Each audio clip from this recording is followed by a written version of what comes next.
saja, kalaupun di penelitian teman-teman akan dimasukkan hipotesis ataupun dugaan sementara, nah nanti ini ada acuannya seperti itu. Nah, hipotesis merupakan jawaban sementara atas permasalahan penelitian. Jawaban sementara ini diturunkan secara deduktif dari pustaka yang relevan. Nah, jadi hipotesis ya dugaan sementara. Misalnya menduga, oh ternyata sampah ini selain memiliki sisi negatif juga memiliki sisi positif. Misalnya dugaannya itu ya misalnya berdasarkan referensi-referensi yang lain. Misalnya berdasarkan jurnal A, ternyata sampah bisa dijadikan rajinan misalnya mainan. Dari referensi B, sampah bisa dijadikan sebagai barang yang memiliki nilai ekonomi tinggi. Misalnya nanti berdasarkan ini, nah saya berdasarkan referensi yang relevan. Nah, nanti untuk memperkuat topik yang akan dituliskan teman-teman, misalnya tentang sampah, oh memang benar ini sampah bisa jadi sesuatu yang dapat dimanfaatkan atau memiliki nilai ekonomis yang tinggi seperti itu. Dan hipotesis ini yang nantinya akan diverifikasi melalui penelitian yang empiris. Penelitian empiris ya penelitian yang kita lakukan sendiri teman-teman. Nah, sesuai dengan metode yang nanti kita akan gunakan gitu. Jadi kita nggak sekedar yakin dengan penelitian yang dilakukan orang lain seperti itu, tetapi kita membuktikan dengan penelitian yang kita lakukan sendiri. Nah, kita membuat karyanya, oh ternyata memang sampah bisa dapat dimanfaatkan seperti itu. Kemudian hipotesis memuat uraian singkat tentang teori dan hasil penelitian atau fakta unik yang berkaitan dengan topik atau masalah atau gejala yang ingin diteliti. Nah, ini cukup paham ya tentang teori-teori. Tetapi ini yang perlu diingat, ini yang paling penting teman-teman. Pernyataan hipotesis nantinya akan memudahkan merumuskan metode. Apakah kita akan melakukan penelitian secara kajian pustakaan atau kita lakukan penelitian secara langsung gitu, berbasis lab gitu. Nah, ini memudahkan kita menentukan metode, cara pengumpulan datanya seperti apa, kemudian analisis datanya seperti apa. Seperti itu teman-teman. Ini sekedar ilmu saja untuk teman-teman, karena hipotesis ini sekarang sudah jarang dipakai ya. Jadi yang poin utamanya dari bab 1 ya terdiri dari latar belakang, kemudian rumusan masalah, tujuan. Nah, itu yang biasa inti-intinya seperti itu sih. Dan hipotesis ini jarang dipakai kecuali kalau ada ketentuan-ketentuan khusus yang menghendaki untuk menggunakan hipotesis. Nah, kita masuk ke bab kedua teman-teman, tinjauan pustaka. Tinjauan pustaka tidak sekedar berisi informasi umum seperti definisi, tetapi berisi informasi dasar yang berkaitan dengan inti penelitian. Misalnya teman-teman, kita akan membuat kerajinan dari limbah atau dari sampah seperti itu kan. Nah, kita di tinjauan pustaka tentunya kita akan fokus kepada sampah. Nah, poin utamanya adalah sampah. Nah, di sampah itu kita bahas sampah itu jenisnya apa saja, kemudian ada memiliki kerugian seperti apa aja, dampaknya yang ditimbulkan dari sampah. Nah, itu bisa dimasukkan ke tinjauan pustaka. Jadi fokus pada hal-hal yang penting, inti gitu. Untuk memperdalam teori sebenarnya sih tinjauan pustaka ini, kalau saya definisikan atau konsepkan secara sederhana ya merupakan bab yang menjelaskan atau memperkaya pengetahuan pembaca untuk memahami penelitian kita gitu. Biasanya kan ya penelitian kita misalnya tentang sampah itu biasanya kan fokus saja kepada hal yang akan kita pecahkan itu. Nah, tinjauan pustaka ini memperkaya ilmu pengetahuan kepada, oh ternyata sampah seperti ini loh, definisinya ini loh. Nah, terus bisa dibuat seperti ini, kemudian jenis-jenisnya seperti ini. Nah, itu bisa masuk ke tinjauan pustaka gitu. Kumpulan pustaka yang relevan dan mutakhir membantu penulis memahami status atau garis depan penelitian di bidang tersebut. Kumpulan pustaka yang memadai akan meningkatkan kepercayaan diri penulis dalam memilih metode, melaksanakan penelitian, dan menyusun argumentasi dalam bab pembahasan. Ya, tentunya benar teman-teman, ketika kita paham teorinya, kemudian paham yang kita akan tulis, tentunya akan memperkaya kita sih, memperkaya ilmu pengetahuan kita pada pokok bahasan yang kita tulis di pada karya tulis ilmiah yang kita buat itu. Yang kita bahas sampah, kemudian kita udah tahu teori sampah, definisinya, ada macam-macam sampah. Nah, tentunya kita akan lebih pede ya dalam membuat argumentasi untuk pembahasan, kemudian metode yang kita pilih. Nah, ini sangat penting gitu. Tetapi di bab 2 teman-teman, tinjauan pustaka ini juga sifatnya opsional ya, boleh ada atau boleh enggak gitu. Jadi teman-teman kalau membutuhkan tinjauan pustaka ya boleh dicantumkan sebagai bab kedua. Tetapi kalau misalnya teman-teman, wah saya kayaknya tidak perlu sih untuk memasukkan tinjauan pustaka itu untuk bab kedua, jadi ya udah bab 1 misalnya pendahuluan langsung ke metode. Nah, tinjauan pustaka nggak ada. Tetapi kalau dirasa perlu ya pendahuluan terlebih dahulu untuk bab 1, kemudian bab keduanya ada tinjauan pustaka. Biasanya untuk di event-event perlombaan nasional, nah tinjauan pustaka ini sebagai prasyarat untuk dimasukkan seperti itu untuk di bab keduanya itu. Nah, ini pustaka tidak boleh disitasi secara ekstensif, maksudnya ya sekedar copy paste itu tidak boleh teman-teman, tetapi harus ditelaah dan diulas. Nah, harus benar-benar pandangan atau opini kita juga harus masuk kepada tinjauan pustaka, jangan sekedar copy paste saja, misalnya dari membaca referensi dari jurnal tentang definisi ini. Nah, tentunya pustaka harus dicantumkan nanti, misalkan berdasarkan referensi misalnya dari Nugroho 2015, nanti di daftar pustaka juga dimasukkan ke dalam daftar pustaka citasinya itu, misalnya Nugroho 2015 masukkan ke daftar pustaka itu. Jangan sampai tidak itu nanti dianggap sebagai karya yang plagiatisme itu, yang plagiat itu, hasil curian dari karya orang lain, seperti itu teman-teman. Nah, ini kita masuk ke contoh-contoh. Nah, ini seperti yang saya jelaskan teman-teman. Nah, ini adalah format abstrak untuk event perlombaan. Biasanya kan ketika kita mengikuti suatu event perlombaan karya tulis nasional, kita diminta untuk mengirimkan abstrak terlebih dahulu. Nah, ada seleksi abstrak, kemudian ada seleksi full paper atau karya tulis ilmiah secara keseluruhan, kemudian ada presentasi ketika kita lolos, misalnya 10 besar atau finalis, kita ada ini, kemudian bisa jadi juara itu. Nah, untuk awalannya ya seperti ini. Nah, ini adalah contoh misalnya untuk mengikuti perlombaan. Ini ada judul karya tulisnya ditulis di sini, misalnya judulnya apa, kemudian nama perguruan tingginya, kemudian nama ketua timnya, fakultasannya apa, jurusan. Nah, anggota 1, anggota 2, abstrak di sini. Nah, ini abstraknya tulis di sini. Kemudian di bawahnya ini jangan lupa dicantumkan kata kunci. Nah, kata kunci cara pembuatannya seperti tadi, yaitu maksimal 5 kata, kemudian harus urut sesuai dengan abjad. Seperti itu teman-teman. Nah, ini contoh abstrak lagi. Nah, ini contoh abstrak dalam skripsi ini. Ini abstrak skripsi saya teman-teman.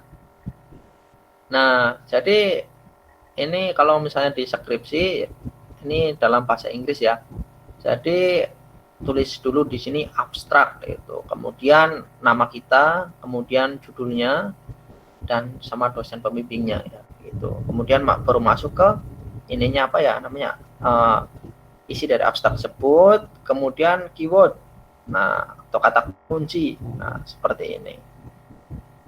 Harus oh ya, ini biasanya yang ditanyakan. Nah, biasanya ini kan teman-teman ya, di kata kunci bahasa Inggris tidak perlu untuk sesuai dengan abjad ya, tidak perlu, tetapi menyesuaikan misalnya nih, kita balik dulu di sini, misalnya kata kunci di dalam bahasa Indonesia ya, misalnya kata kunci yang pertama misalnya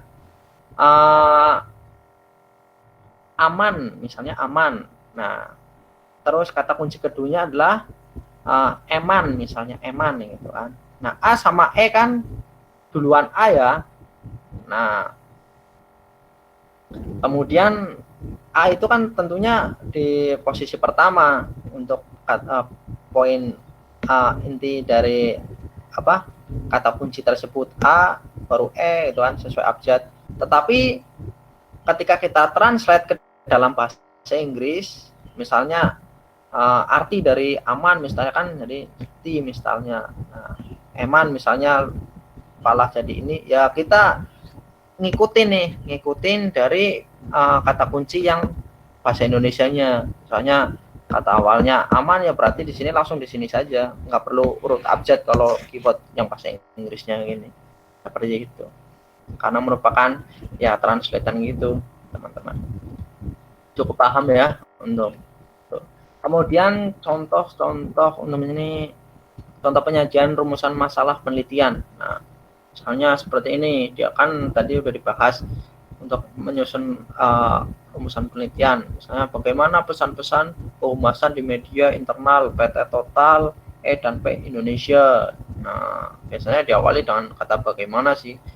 Bagaimana peranan humas PT Garuda Indonesia? Misalnya, bagaimana peranan humas dalam hubungan media massa? Nah, seperti itu teman-teman. Nah, ini contoh rumusan masalah yang lain. Nah, kalau tadi rumusan masalah yang bentuknya pertanyaan, kalau ini bentuknya pernyataan. Nah, misalnya rumusan masalahnya, misalnya ini, kekayaan rumput laut serta rempah Indonesia sangat besar, belum dimanfaatkan secara optimal sebagai pangan fungsional bagi masyarakat.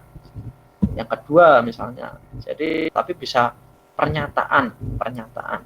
Kecenderungan manusia mengkonsumsi bahan pangan berbahan sintetis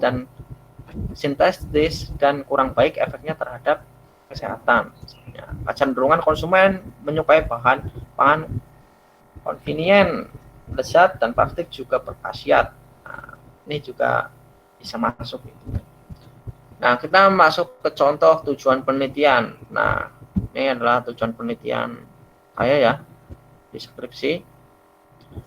Jadi diawali terlebih dahulu agar bagus. Penelitian ini dilakukan dengan tujuan untuk, nah, yang pertama, mendeskripsikan penanganan dan penilaian mutu ikan cakalang yang dihasilkan oleh alat tangkap berbeda di PPS Cilacap misalnya. Kemudian menilai efisiensi dan efektivitas pemasaran ikan cakalang di PPS Cilacap. Kan hasilnya dapat diukur teman-teman. Kalau kita mendeskripsikan, tentunya kita dapat mendeskripsikan ya penanganannya bagaimana, kemudian kita melakukan penilaian. Nah, kemudian kalau menilai tentunya ada juga seperti ini kan, dapat diukur lah. Nah, jangan abstrak itu untuk tujuan, karena ini merupakan poin yang sebagai acuan untuk masuk ke pembahasan itu ya. Nah, memberikan rekomendasi untuk peningkatan mutu dan pemasaran ikan cakalang di PPS Cilacap. Nah, ini masuk ke manfaat penelitian. Hasil penelitian ini diharapkan dapat memberikan manfaat, misalnya satu, dapat memberikan informasi mengenai penanganan dan mutu ikan cakalang yang dihasilkan oleh alat tangkap berbeda di PPS Cilacap. Kemudian kedua, mengetahui efisiensi dan efektivitas pemasaran ikan cakalang di PPS Cilacap. Nah, kita kan saling terkaitan sih antara tujuan dan manfaat teman-teman. Misalnya ini kita lihat lagi ya. Nah, kan tujuannya mendeskripsikan penanganan dan penilaian. Nah, manfaatnya tentunya mendapatkan informasi kan dari deskripsi tersebut. Tentunya kita akan mendapatkan atau pembaca akan mendapatkan informasi mengenai penanganan dan mutu ikan cakalang yang dihasilkan. Nah, kemudian menilai efisiensi. Ketika kita akan menilai, tentunya manfaatnya ya kita dapat mengetahui efisiensi atau efektivitas pemasaran dari ikan cakalang. Nah, kemudian misalnya ketika kita akan memberikan rekomendasi, tentunya manfaat yang kita dapatkan, nah, tentunya bisa menjadi rujukan bagi PPS Cilacap dalam upaya peningkatan peningkatan mutu dan pemasaran. Nah, seperti itu. Jadi saling berkaitan antara tujuan dan manfaat seperti itu. Nah, mungkin di pertemuan kali ini cukup sekian. Memang materi pada pertemuan ini udah cukup berat. Nah, nanti harapannya teman-teman tadi bisa fokus, dan kalau ada pertanyaan silakan ditanyakan. Nah, biar kita dalam proses pembelajaran ini yang paham jadi semakin paham, yang nggak paham biar kita paham. Jadi ketika kita udah selesai uh, uh, di seminar online ini, harapan saya nantinya teman-teman bisa membuat karya ilmiah dengan baik dan bisa mengikuti perlombaan seperti itu teman-teman. Mungkin itu yang dapat saya sampaikan teman-teman. Kurang lebihnya saya mohon maaf. Kita masuk ke bab ini ya, sesi tanya jawab. Terima kasih teman-teman. Oke, semoga memotivasi teman-teman untuk bisa menulis karya ilmiah. Oke, kita langsung masuk ke Q&A-nya. Tanya jawabnya nih udah ada nih dari Febriadi Siregar pertama. Assalamualaikum Kak. Apakah abstrak sama dengan kesimpulan? Pertanyaan dari Febriadi. Oh, ya. Oke, dari Febriadi ya Siregar. Jadi abstrak sama kesimpulan itu berbeda. Abstrak itu kan berisi hanya berisi inti dari penelitian itu saja kan. Misalnya hasil dari penelitian ini yang kita bahas, misalnya ternyata kesimpulan dari ini sampah dapat dimanfaatkan misalnya kan. Di kesimpulan sampah ternyata bukan sesuatu yang hanya memiliki nilai yang negatif tetapi positif, yaitu dapat dimanfaatkan sebagai kerajinan. Tapi kalau di abstrak itu kan memuat mulai dari hal yang mendasar seperti pendahuluan, alasannya itu kan masukkan tadi di latar belakang, kemudian metodenya dimasukkan juga, kemudian ke hasil-hasil pentingnya. Nah, hasil-hasil pentingnya ini biasa didapatkan dari kesimpulan seperti itu. Jadi berbeda. Abstrak itu mulai dari alasan atau latar belakang, kemudian metodenya masuk, hasil-hasilnya masuk, nah kemudian outputnya juga masuk, seperti itu. Semoga paham ya. Oke, kita langsung ke pertanyaan kedua dari Desi Wulandari. Kak, saya mau bertanya, apakah abstrak itu berbeda dengan executive summary? Summary ya, biasanya secara definisi sebenarnya sih sama sih teman-teman. Biasanya yang kalau summary itu biasanya digunakan pada tesis ya. Menggunakan summary itu misalnya ketentuannya bisa lebih panjang ya, ringkasannya lebih panjang.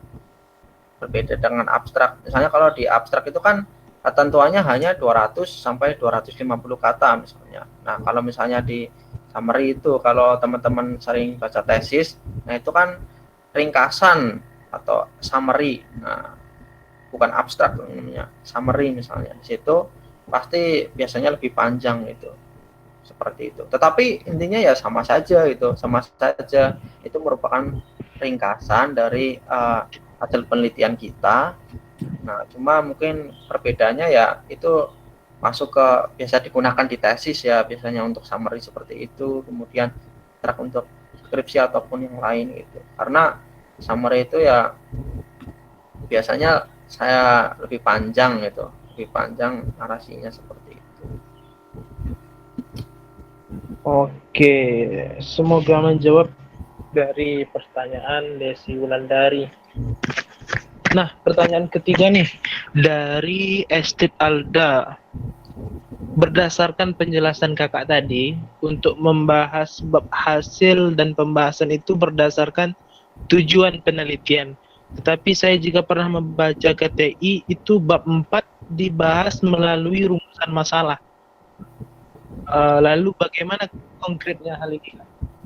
Ya, asik. Jadi sebenarnya mengacu pada tujuan teman-teman. Rumusan masalah sebagai acuan ya, yang mendasari yang mendasari untuk melakukan pembahasan. Misalnya kan permasalahan sampah itu kan. Saya kan bagaimana sampah itu dibuat, bagaimana jenis-jenis sampah gitu kan. Nah, tetapi dalam pembahasan kita fokus kepada hal yang kita akan tuju gitu. Itu sebagai acuan gitu. Misalnya gimana ya logikanya? Kalau ini sebagai pengantar lah intinya, sebagai pengantar untuk masuk ke pokok pembahasan itu. Jadi misalkan kita nulis tentang sampah ya, tentang sampah. Nah, kemudian tujuannya adalah saya mendeskripsikan jenis-jenis sampah yang ada di Indonesia misalnya. Nah, tentunya kita gabungkan antara tujuan misalnya kan. Nah, sampah-sampah di Indonesia seperti apa, kemudian masuk ke summary-nya ya, summary. Masuk ke ini tadi lupa. Masuk ke rumusan masalah. Nah, masuk ke rumusan masalahnya itu di-combine itu. Nah, di pembahasan kan nanti kita bahas terlebih dahulu jenis-jenis sampah yang ada di Indonesia seperti apa, kemudian sampah ternyata di permasalahannya seperti ini. Nah, kemudian dijelaskan lagi di situ seperti itu. Tetapi dasarnya ini untuk pembahasan ya yang benar adalah kita acunya kepada tujuan. Nah, kalau di skripsi, kebetulan saya skripsinya itu rumusan masalahnya itu digabung dengan latar belakang. Jadi latar belakang, kemudian tujuan dan manfaat saja gitu. Jadi tipe yang baru dalam penulisan karya ilmiah adalah ya rumusannya masuk ke latar belakang itu sendiri gitu teman-teman. Seperti itu. Dalam lomba, waktu presentasinya produknya nggak ada nih. Apakah berpengaruh terhadap penilaian dari dewan juri? Enggak juga sih. Enggak juga. Jadi saya pernah presentasi juga. Saya membuat inovasinya membuat sebuah produk gitu kan. Inovasinya membuat sebuah produk, tetapi saya ya nggak bawa produknya itu. Sebenarnya kalau misalnya bawa produknya kita dapat nilai plus karena kita mampu menunjukkan hasil yang kita buat. Tetapi ketika kita tidak dapat menunjukkan produk seperti itu, ya nggak mengurangi penilaian kita gitu. Seperti itu. Oke. Semoga menjawab dari Hafsah Nur Hasanah. Mas Adi, Ya. ada pertanyaan terakhir nih dari minggu lalu nih. Belum sempat ditanyain kemarin. Nah, jumlah minimum halaman dalam penyusunan KTI itu ada berapa ya, Mas? Jumlah halaman. Oh ya, biasanya sih teman-teman ya, jumlah halaman minimal dan maksimal itu sekitar 20 sampai 25 ya, tanpa cover dan kata pengantar, kemudian lembar pengesahan tanpa itu. Jadi isinya saja itu mulai dari pendahuluan bab 1 sampai dengan daftar pustaka itu pokoknya totalnya antara 20 sampai dengan 25 itu. Tetapi juga ada sekitar 15 lembar juga bisa. Rata-rata sekitar 20 lembar itu. Tanpa tadi ya cover gitu. Nah, ini saya akan sedikit menampilkan ini ya. Bisa nggak ya? Untuk menjawab yang lebih detail. Saya akan menampilkan. Jadi kalau sekarang teman-teman memang rumusan masalah itu memang bisa digabung dalam latar belakang seperti itu. Jadi konsep rumusan masalah berdiri sendiri itu kan ini konsep yang lama gitu. Tapi ya kalau yang baru, misalnya kayak di skripsi saya ini, jadi ya rumusan sebentar.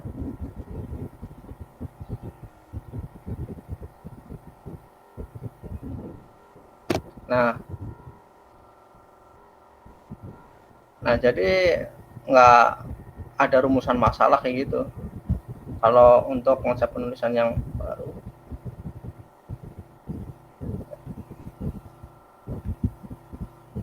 Nah Jadi ini teman-teman,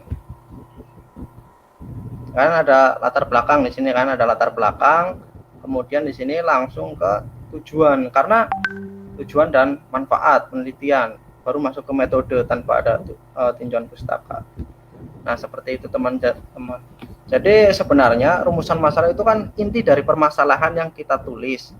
Nah jadi ya kita fokus kepada tujuan yang kita akan capai saja untuk melakukan pembahasan, bukan kepada masalah itu. Nanti kita akan muter-muter di permasalahan itu tanpa ada tujuan, karena fungsi dari hasil dan pembahasan adalah mengetahui atau hasil yang kita tuju dari penulisan ini apa sih, kita akan bahas gitu, bukan kita fokus pada masalahnya itu.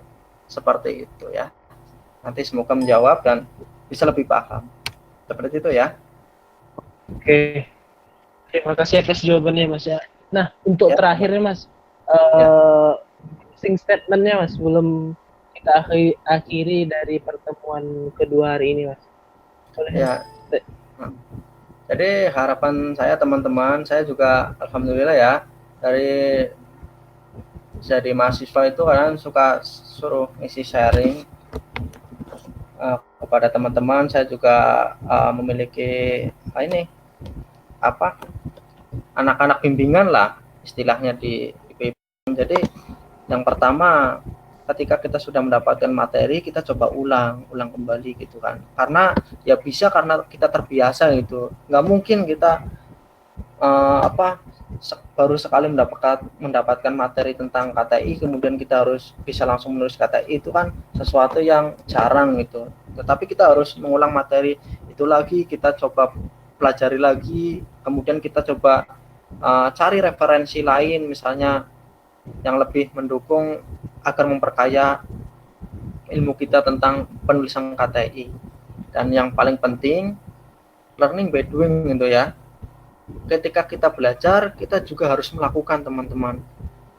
Ini yang sangat saya sayangkan ya kepada teman-teman mahasiswa yang lain, ketika mereka sudah niat semangat belajar untuk belajar KTI, tetapi tanpa ada usaha untuk membuatnya gitu.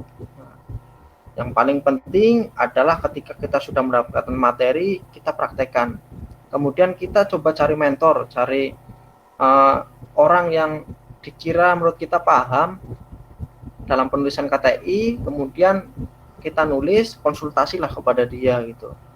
Kalaupun teman-teman masih kesusahan, nanti bisa tanyakanlah ke saya atau apa melalui grup ataupun apa gitu. Intinya materi yang sudah teman-teman dapatkan di sini coba ulang lagi, kemudian coba praktekkan sambil membuat konsep kerangka terlebih dahulu. Nanti setelah selesai kelas online ini sampai sesi akhir ya, nantinya tentunya akan membuat karya ilmiah dan akan coba dilombakan kemana, seperti itu. Ini yang paling saya tekankan sih, karena ya sayang aja gitu kan, misalnya udah dapat materi yang cukup tetapi ya hanya disimpan tanpa dipraktekkan, itu kan ya kurang lah manfaatnya teman-teman. Seperti itu ya, mungkin itu sih. Dan jaga terus semangatnya, walaupun di era pandemi seperti ini kan kita banyak belajar online. Nah, gantung kita nanti bisa memanfaatkan waktu belajar lebih efektif gitu. Seperti itu pesan saya. Oke, terima kasih Mas atas materi dan pesannya hari ini. Nah, semoga bagi teman-teman dapat memotivasi teman-teman untuk bisa menulis karya ilmiah, dan kemudian apa yang kita dapatkan hari ini dapat kita praktekkan, dapat kita coba